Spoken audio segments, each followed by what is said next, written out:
Hey everyone, welcome back. Today, we're diving into something super exciting and practical. How to send Dogecoin from your Uphold account straight to your Arculus wallet in 2025. If you're into crypto like Dogecoin, you know how important it is to move your assets securely, especially with all the new updates this year. This step-by-step guide will make it easy and hassle-free, so let's jump right in.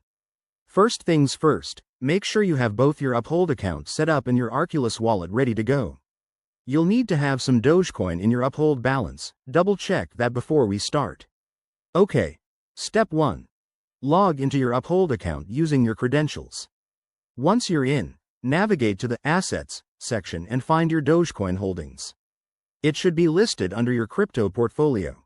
Next, head over to your Arculus Wallet app or website. This is where you'll get the receiving address.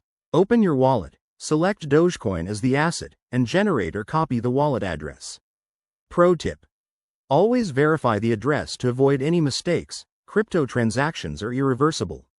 Now, back in Uphold, select your Dogecoin balance and click on the Send or Withdraw option. Paste the Arculus wallet address into the recipient field.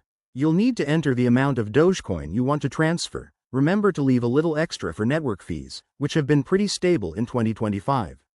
Review the details carefully, then hit Confirm. Uphold might ask for two-factor authentication, so have that ready. After you confirm, the transaction will be processed on the blockchain. This usually takes a few minutes, but keep an eye on your Arculus wallet to see when it arrives. Once it's there, you're all set. If you run into any issues, check the Uphold Help Center or Arculus support for the latest 2025 updates. There you have it. That's how you securely send Dogecoin from Uphold to Arculus wallet. It's a straightforward process, but always stay cautious with your crypto. If this helped, give this video a thumbs up, subscribe for more tech tips, and let me know in the comments if you have any questions. Thanks for watching, and I'll see you in the next one.